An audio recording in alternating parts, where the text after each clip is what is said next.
Hello everyone, good morning to all of you and welcome to online study point. दोस्तों, आज है 23 नवंबर और आज की इस वीडियो में हम 23 नवंबर से रिलेटेड करंट अफेयर के सभी इंपॉर्टेंट क्वेश्चन को कवर करने वाले हैं। सबसे पहले मैं आप लोगों को बता दूं अनअकैडमी की इस चैंपियंस लीग के बारे में। इससे आप जुड़ सकते हैं free mock test for SSC exam. और मैं आप लोगों को बता दूं इस टेस्ट के जो भी विनर होंगे उन्हें एक्साइटिंग प्राइज और गिफ्ट वाउचर भी मिलेंगे, जो कि आप स्क्रीन पर देख भी पा रहे हैं। तो इससे आप जुड़ना बिल्कुल मत भूलिएगा। अनअकैडमी की लिंक डिस्क्रिप्शन बॉक्स में दी हुई है। और यदि आप लोगों को इस करंट अफेयर के वीडियो की पीडीएफ चाहिए तो आप हमारा मोबाइल एप्लीकेशन भी इंस्टॉल कर सकते हैं, जिसमें आप लोगों को डेली क्विज, फ्री पीडीएफ और प्रतिदिन के करंट अफेयर का ऑडियो भी मिल सकेगा। तो हमारे इस एप्लीकेशन की भी लिंक डिस्क्रिप्शन बॉक्स में दी हुई है। स्टार्ट करते हैं हमारा पहला क्वेश्चन। हाल ही में किस राज्य के उत्तर पुलिस स्टेशन को आईएसओ सर्टिफिकेट मिला है? तो ये भी हाल ही में मिला है नागालैंड की जो राजधानी है कोहिमा के उत्तर पुलिस स्टेशन को। और क्यों मिला है? गुणवत्ता प्रबंधन प्रणाली के लिए। तो सबसे पहले यदि हम बात करें आईएसओ की, यानी कि इंटरनेशनल स्टैंडर्ड ऑर्गेनाइजेशन, या इसे आप हिंदी में कह सकते हैं अंतर्राष्ट्रीय मानकीकरण संगठन। और जो आईएसओ है इसने अपना पहला सर्टिफिकेट जारी किया था 1979 में, आईएसओ 9000। इसके बाद एक और सर्टिफिकेट जारी किया गया आईएसओ 9001 2008। मैंने आप लोगों को बताया भी था कि कई कोचिंग इंस्टीट्यूट के बाहर आप लोगों ने इस सर्टिफिकेट का टैग लगा हुआ भी देखे होंगे। हालांकि ये वाला सर्टिफिकेट अब पुराना हो चुका है। आईएसओ ने एक नया सर्टिफिकेट जारी किया है जो कि है आईएसओ 9001 2015। और यही जो नया सर्टिफिकेट है ये जारी किया गया है नागालैंड के जो कोहिमा के उत्तर पुलिस स्टेशन को। और देखिए, इस आईएसओ सर्टिफिकेट से रिलेट करके आप एक और फैक्ट याद रख सकते हैं। अभी 2 या 3 दिन पहले ओडिशा की जो राजधानी है भुवनेश्वर, इसे कीचड़ और सेप्टेज मैनेजमेंट के लिए, या आप कह सकते हैं स्वच्छता प्रबंधन के लिए आईएसओ सर्टिफिकेट प्रदान किया गया है। यहाँ हम बात कर रहे हैं नागालैंड की। तो आप मैप में देख सकते हैं नागालैंड की लोकेशन, इसकी राजधानी तो अभी मैंने बताया है कोहिमा। पूर्वोत्तर भारत का ये राज्य है। यहाँ के मुख्यमंत्री हैं नेफ्यू रियो। राज्यपाल तो ये हैं RN रवि। इसके अलावा एक प्रसिद्ध फेस्टिवल है जिसका नाम है हॉर्नबिल फेस्टिवल, जिसे फेस्टिवल ऑफ फेस्टिवल यानी कि त्योहारों का त्यौहार कहा जाता है, जो कि नागालैंड में मनाया जाता है। हालांकि ये जो त्यौहार है ये पहली बार त्रिपुरा राज्य में भी मनाया गया है। अब देखिए, इस क्वेश्चन में पुलिस स्टेशन की बात की जा रही है, तो आप कुछ ऑप्शन को रिलेट कर सकते हैं, जैसे कि कोहिमा के उत्तर पुलिस स्टेशन को आईएसओ सर्टिफिकेट दिया गया है। यदि हम बात करें राजस्थान की, तो पिछले ही वर्ष राजस्थान के कालू पुलिस स्टेशन को 2019 के सर्वश्रेष्ठ पुलिस स्टेशन के रूप में चुना गया था। जबकि अभी हाल ही में हिमाचल प्रदेश का जो नादौन पुलिस स्टेशन है इसे वर्ष 2020 के सर्वश्रेष्ठ पुलिस स्टेशन के रूप में चुना गया है। तो ये सभी आप कनेक्ट करके याद रख सकते हैं। ऑनलाइन स्टडी पॉइंट के जो लास्ट 10 मंथ की करंट अफेयर की पीडीएफ है, जिसमें कि लास्ट 10 मंथ के 600 one liner current affair cover कराए गए हैं, इसकी लिंक डिस्क्रिप्शन बॉक्स में दी हुई है। इसे आप परचेस कर सकते हैं। हाल ही में 22 नवंबर को किस संगठन ने अपना 72वां स्थापना दिवस मनाया है? तो देखिए, हाल ही में जो एनसीसी है, एनसीसी यानी कि नेशनल कैडेट कोर, इसने अपना 72वां स्थापना दिवस मनाया है 22 नवंबर को। इसकी स्थापना हुई थी 1948 में।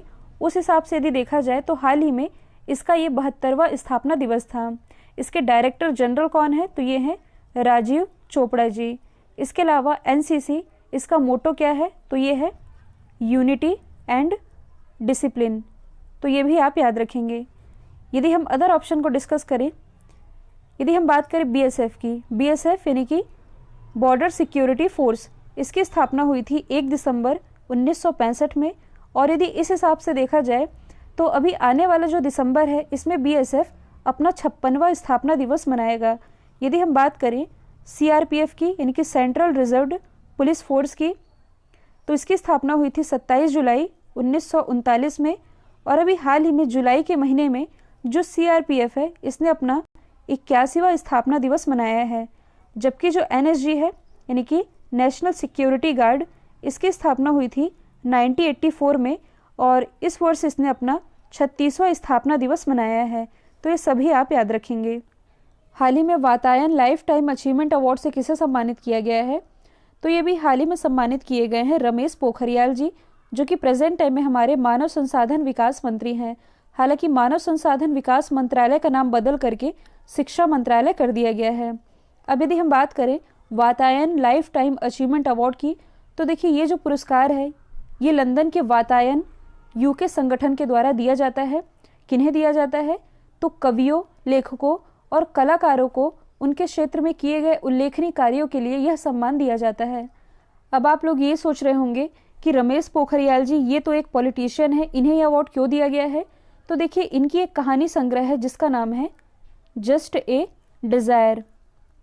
इसके अलावा इनकी एक पहल है जिसका नाम है स्पर्श गंगा, और इनकी स्पर्श गंगा पहल को मॉरिशस के स्कूल सिलेबस में भी शामिल किया गया है और इसी के लिए इन्हें Vatayan life time achievement award से सम्मानित किया गया है।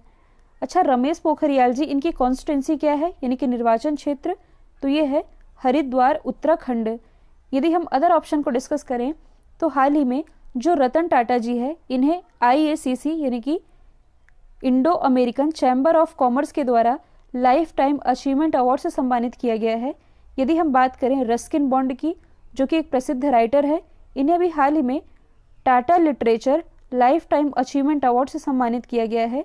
जबकि यदि हम बात करें बॉलीवुड अभिनेता सोनू सूद की, तो हाल ही में इन्हें UNDP यानी कि यूनाइटेड नेशन डेवलपमेंट प्रोग्राम, इसके द्वारा ह्यूमैनिटेरियन एक्शन अवार्ड से नवाजा गया है। हाल ही में किस राज्य सरकार ने महा आवास योजना की शुरुआत की है? तो इसकी शुरुआत अभी हाल ही में की गई है महाराष्ट्र गवर्नमेंट के द्वारा, और इस योजना के दौरान जो महाराष्ट्र गवर्नमेंट है ये 100 दिनों के दौरान 8.82 लाख ग्रामीण घरों का निर्माण करेगी। और इस योजना के अंतर्गत मध्यम आय यानी कि मीडियम इनकम वाली फैमिली को कवर किया जाएगा, जिनकी ईयरली इनकम मतलब कि जिनकी वार्षिक आय 6 लाख से अधिक है लेकिन 18 लाख से कम है, ऐसी फैमिली को कवर किया जाएगा महा आवास योजना के अंतर्गत। तो आप मैप में देख सकते हैं महाराष्ट्र की लोकेशन, इसकी राजधानी है मुंबई। मुख्यमंत्री तो ये हैं उद्धव ठाकरे, राज्यपाल तो ये हैं भगत सिंह कोश्यारी, जो कि गोवा के भी राज्यपाल का एडिशनल चार्ज संभाल रहे हैं। महाराष्ट्र उच्च न्यायालय के मुख्य न्यायाधीश हैं दीपंकर दत्ता, कुछ समय पहले ही बनाए गए हैं। इंपॉर्टेंट नेशनल पार्क की यदि बात की जाए तो Sanjay Gandhi national park, Tadoba national park, Chandoli और नवेगांव नेशनल पार्क, ये सभी स्थित है महाराष्ट्र में ही। इसके अलावा 2 एडिशनल फैक्ट आप याद रखेंगे। फेस मास्क की कीमत निर्धारित करने वाला भारत का पहला राज्य ये महाराष्ट्र ही बना है। इसके अलावा खुली बीड़ी सिगरेट यानी कि खुली बीड़ी तंबाकू की बिक्री पर रोक लगाने वाला पहला राज्य ये भी महाराष्ट्र बन गया है। हाल ही में ICC की नई नीति के अनुसार कितने साल से कम उम्र के खिलाड़ी अंतर्राष्ट्रीय क्रिकेट नहीं खेल सकेंगे? तो देखिए हाल ही में ICC की नई न्यूनतम आयु नीति के मुताबिक 15 साल से कम उम्र के खिलाड़ी अब अंतर्राष्ट्रीय मैच नहीं खेल सकेंगे। तो सबसे पहले यदि हम बात करें ICC की यानी कि इंटरनेशनल क्रिकेट काउंसिल की, इसकी स्थापना हुई थी 1909 में। हेडक्वार्टर तो ये स्थित है दुबई UAE में। प्रेजेंट टाइम में इसके चेयरमैन कौन है? तो देखिए एक्टिंग चेयरमैन ये है इमरान ख्वाजा, क्योंकि कुछ समय पहले ही इसके जो चेयरमैन थे शशांक मनोहर, इन्होंने इस्तीफा दिया था, जिसके बाद से इनका पदभार संभाल रहे हैं इमरान ख्वाजा। और ICC के जो CEO हैं ये है मनु सहानी। ICC से ही रिलेटेड यदि हम कुछ एडिशनल फैक्ट की बात करें तो देखिए हाल ही में जो ICC है इसने कोविड-19 के बढ़ते संक्रमण को देखते हुए गेंद पर लार के इस्तेमाल को बैन किया था, और इस लार के इस्तेमाल को बैन करने के बावजूद भी ऐसे पहले खिलाड़ी जिन्होंने इस नियम का उल्लंघन किया था ये है इंग्लैंड के डॉम सिबले, जिन्होंने अनजाने से यानी कि गलती से बॉल पर लार का इस्तेमाल कर लिया था। देखिए जो ICC मेंस वर्ल्ड कप होगा अगला 2023 में होना है, जिसे कि होस्ट करेगा अपना देश भारत, जबकि ICC वुमेन वर्ल्ड कप जो कि आयोजित होना है 2021 में और इसे होस्ट करेगी न्यूजीलैंड। ऑनलाइन स्टडी पॉइंट के अक्टूबर मंथ की करंट अफेयर की PDF, जिसमें कि अक्टूबर मंथ के सभी current affair topic wise cover कराए गए हैं, इसकी भी लिंक डिस्क्रिप्शन बॉक्स में दी हुई है। इसके अलावा लास्ट 10 मंथ की करंट अफेयर की डिटेल PDF, जिसमें कि टॉपिक वाइज लास्ट 10 मंथ का डेटा कवर कराया गया है, इसकी भी लिंक डिस्क्रिप्शन बॉक्स में दी हुई है। नेक्स्ट है, हाल ही में किस राज्य ने इंदिरा गांधी मातृत्व योजना की शुरुआत की है? इंदिरा गांधी मातृत्व पोषण योजना की शुरुआत, तो इसकी शुरुआत अभी हाल ही में की गई है राजस्थान के जो मुख्यमंत्री हैं अशोक गहलोत जी, इनके द्वारा इस योजना की शुरुआत वीडियो कॉन्फ्रेंसिंग के माध्यम से की गई है। और इस योजना के अंतर्गत गर्भवती महिलाओं को दूसरी संतान होने पर भी वित्तीय सहायता प्रोवाइड कराई जाएगी और 5 किस्तों में जो महिलाएं हैं, जो गर्भवती महिलाएं हैं, उन्हें 6-6 हज़ार रुपये सीधे उनके बैंक अकाउंट में ट्रांसफ़र किए जाएंगे। तो आप मैप में देख सकते हैं राजस्थान की लोकेशन। देखिए, जो राजस्थान है ये क्षेत्रफल की दृष्टि से भारत का सबसे बड़ा राज्य है। इसकी राजधानी है जयपुर, जिसे पिंक सिटी या भारत का पेरिस भी कहा जाता है। इसे अभी हाल ही में यूनेस्को के वर्ल्ड हेरिटेज साइट में शामिल किया गया था।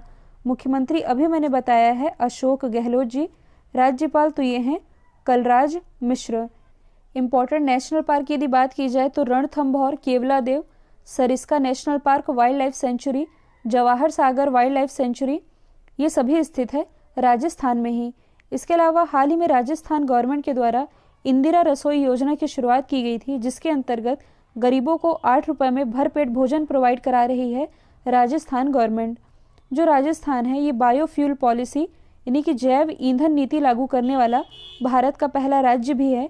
इसके अलावा जो 17वीं लोकसभा के अध्यक्ष हैं ओम प्रकाश बिरला जी, इन्होंने राजस्थान के कोटा से सुपोषित माँ अभियान की शुरुआत कुछ समय पहले ही की है। हाल ही में केंद्र सरकार ने किस पक्षी को बचाने के लिए पंचवर्षीय योजना यानी कि 5 वर्ष की योजना की शुरुआत की है? तो इसकी शुरुआत अभी हाल ही में की गई है गिद्ध पक्षी को बचाने के लिए, मतलब कि इनके संरक्षण के लिए। आप सभी जानते हैं जो गिद्ध है ये एक स्वभक्षी पक्षी है। कहने का मतलब है कि ये शवों को खाता है, मतलब कि यदि कोई जानवर है तो जानवर के शव को खा करके ये आसपास के वातावरण को स्वच्छ रखने में महत्वपूर्ण योगदान देते हैं। मान लीजिए यदि किसी जानवर का शव पड़ा हुआ है, मतलब कि कोई जानवर मरा हुआ पड़ा है काफ़ी समय से और वो वैसे ही पड़ा रह गया, तो उससे लाखों बैक्टीरिया निकलेंगे जो कि कई बीमारी पैदा कर सकते हैं। तो यही है कि उनके सफाया करने में जो गिद्ध है ये महत्वपूर्ण भूमिका निभाता है, इसलिए इनका संरक्षण जरूरी है और इन्हें ही बचाने के लिए केंद्र सरकार ने पंचवर्षीय योजना की शुरुआत की है। यहाँ से आप एक चीज़ रिलेट कर सकते हैं, हाल ही में उत्तर प्रदेश में गिद्ध संरक्षण और प्रजनन केंद्र भी स्थापित किया गया है गिद्धों के संरक्षण के लिए ही। अब देखिए यहाँ ऑप्शन में मैंने कुछ और जानवरों के नाम भी सेट कर रखे हैं जिनके संरक्षण के लिए राज्य सरकार या केंद्र सरकार अपने अपने स्तर पर प्रयास कर रही हैं। जैसे कि सबसे पहले यदि हम बात करें स्नो लेपर्ड की यानी कि हिम तेंदुआ की, तो ये कुल 12 कंट्रीज़ में पाई जाती हैं। जो हिम तेंदुआ दिवस है ये मनाया जाता है 23 अक्टूबर को, और 23 अक्टूबर 2019 को जब ये दिवस मनाया गया, मतलब कि पिछले साल, तब जो हमारे केंद्रीय मंत्री हैं प्रकाश जावड़ेकर जी, इन्होंने स्नो लेपर्ड की जनगणना के लिए पहला राष्ट्रीय प्रोटोकॉल भी जारी किया था। तो आप कह सकते हैं कि इनके अवैध शिकार और व्यापार पर रोक लगाने के लिए सरकार अपने स्तर पर प्रयास कर रही है। यदि हम बात करें गाय की, तो हाल ही में जो मध्य प्रदेश गवर्नमेंट है इसने गायों के संरक्षण के लिए गौ कैबिनेट का गठन किया है। यदि हम बात करें बाघ की, तो आप सभी जानते हैं बाघ के संरक्षण के लिए गवर्नमेंट के द्वारा प्रोजेक्ट टाइगर की शुरुआत की गई है और कब की गई थी? 1973 में। हाल ही में लॉन्च की गई किताब द लास्ट क्वीन किसके द्वारा लिखी गई है? तो ये लिखी गई है चित्रा बनर्जी के द्वारा। चित्रा बनर्जी जो कि एक इंडो अमेरिकन लेखिका और पोएट है, इन्हीं के द्वारा ये किताब लिखी गई है जिसका नाम है द लास्ट क्वीन। यदि हम अदर ऑप्शन को डिस्कस करें जो कि बुक्स एंड ऑथर से ही रिलेटेड है, तो हाल ही में जो शशि थरूर जी है इनके द्वारा एक किताब लिखी गई है जिसका नाम है द बैटल ऑफ बिलोंगिंग्स। प्रसिद्ध राइटर रस्किन बॉन्ड, इनके द्वारा अभी हाल ही में एक किताब लिखी गई है जिसका नाम है how to become a writer. इसके अलावा यदि हम बात करें प्रसिद्ध राइटर चेतन भगत की, तो हाल ही में इन्होंने एक किताब लिखी है जिसका नाम है one arranged murder. Medical mobile unit जीवन धारा की शुरुआत किस राज्य ने की है? तो इसकी शुरुआत अभी हाल ही में की गई है हिमाचल प्रदेश गवर्नमेंट के द्वारा, और हिमाचल प्रदेश की जो राजधानी है शिमला, यहाँ से इसकी शुरुआत की गई है। तो देखिए हिमाचल प्रदेश के दूर दराज और दुर्गम क्षेत्र में रहने वाले लोगों को स्वास्थ्य सुविधा यानी कि हेल्थ सर्विस प्रोवाइड कराने के उद्देश्य से इसकी शुरुआत की गई है। अब ये दुर्गम क्षेत्र क्या होते हैं? दुर्गम क्षेत्र कहने का मतलब है कि कुछ लोग ऐसे भी इलाकों में रहते हैं जहां ईजिली कोई भी फैसिलिटी नहीं मिल सकती, मतलब कि वे लोग बहुत अभाव में रहते हैं, और ऐसे इलाकों में रहने वाले लोगों के लिए इस हेल्थ सर्विस की शुरुआत की है हिमाचल प्रदेश गवर्नमेंट के द्वारा। तो देखिए ये जो मोबाइल वैन है ये एक तरह के प्राथमिक स्वास्थ्य केंद्र की तरह काम करेगा। अब ये वैन है, मतलब कि वैन में ही मेडिकल फैसिलिटी है, तो दूर दराज के इलाकों में जाकर के भी लोगों का इलाज किया जा सकेगा। और ख़ास बात यह है कि इसमें लोगों को फ्री मेडिकल सर्विस प्रोवाइड कराई जाएगी। तो आप मैप में देख सकते हैं हिमाचल प्रदेश की लोकेशन। इसकी राजधानी अभी मैंने बताया है ये है शिमला। मुख्यमंत्री तो ये है जयराम ठाकुर। राज्यपाल तो ये है बंडारू दत्तात्रेय। अब मैं आप लोगों को हिमाचल प्रदेश से ही रिलेटेड कुछ एडिशनल फैक्ट बता रही हूँ जो कि करंट से रिलेटेड है। देखिए जो हिमाचल प्रदेश है ये न्यू एजुकेशन पॉलिसी यानी कि NEP लागू करने वाला भारत का पहला राज्य बना है। इसके अलावा 100% LPG कनेक्शन प्रोवाइड कराने वाला भारत का पहला राज्य ये भी हिमाचल प्रदेश ही है। हाल ही में आप लोगों ने एक न्यूज़ सुनी होगी कि भारत में पहली बार हींग की खेती की जानी है और पहली बार भारत में हींग की खेती ये की जाएगी हिमाचल प्रदेश में, हिमाचल प्रदेश के लाहौल स्पीति में। हाल ही में प्रधानमंत्री नरेंद्र मोदी जी ने किस राज्य में हर घर नल योजना की शुरुआत की है? तो आप लोगों ने हर घर जल योजना के बारे में सुना होगा। अब ये हर घर नल योजना ये क्या है? तो ये काफ़ी कुछ इसी से मिलती जुलती योजना है। तो हाल ही में जो प्राइम मिनिस्टर नरेंद्र मोदी जी है इन्होंने उत्तर प्रदेश के मिर्ज़ापुर और सोनभद्र में हर घर नल योजना का शिलान्यास किया है। और ये जो योजना है ये लगभग 5,555 करोड़ की योजना है। और देखिए इस योजना के अंतर्गत जो उत्तर प्रदेश गवर्नमेंट है यानी कि योगी सरकार, ये उत्तर प्रदेश के मिर्ज़ापुर में 1,606 गाँवों में पाइप के ज़रिए पानी का सप्लाई करेगी और सोनभद्र में 1,384 गाँवों को पाइप के ज़रिए पानी का कनेक्शन प्रोवाइड कराएगी। तो सबसे पहले आप मैप में देख सकते हैं उत्तर प्रदेश की लोकेशन। इसकी राजधानी है लखनऊ। मुख्यमंत्री हैं योगी आदित्यनाथ। गवर्नर तो ये है आनंदीबेन पटेल। अब यदि हम उत्तर प्रदेश से ही रिलेटेड कुछ एक्स्ट्रा फैक्ट की बात करें तो हाल ही में उत्तर प्रदेश गवर्नमेंट के द्वारा भारत की सबसे बड़ी और सबसे सुंदर फिल्म सिटी बनाए जाने की घोषणा की गई है।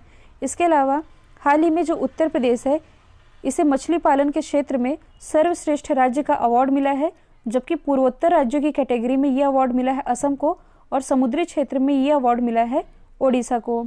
इसके अलावा हाल ही में उत्तर प्रदेश के सहारनपुर से भारत का पहला मास्क ATM लॉन्च किया गया है, जबकि भारत का पहला हेल्थ ATM ये लॉन्च किया गया है लखनऊ से, लखनऊ के चारबाग रेलवे स्टेशन से। इसके अलावा जो नौगढ़ रेलवे स्टेशन है जो कि उत्तर प्रदेश में स्थित है, इसका नाम बदल करके सिद्धार्थनगर रेलवे स्टेशन किया गया है। तो ये भी आप याद रख सकते हैं। कल मैंने आप लोगों से पूछा था 500 सबसे शक्तिशाली कंप्यूटर की लिस्ट में कौन टॉप पर है? तो इसमें पहले स्थान पर है जापान का फुकागो कंप्यूटर। भारत की तरफ से परम सिद्धि की रैंकिंग है 63, मिहिर की रैंकिंग है 146। अब आप लोगों के लिए आज का सवाल है, फिक्शन के लिए 2020 का बुकर पुरस्कार किसने जीता है? तो इसका जो भी आंसर है कमेंट बॉक्स में बताइएगा। वीडियो यदि पसंद आया है तो लाइक और शेयर करना बिल्कुल मत भूलिएगा। तो आज के लिए इतना ही। Thank you so much.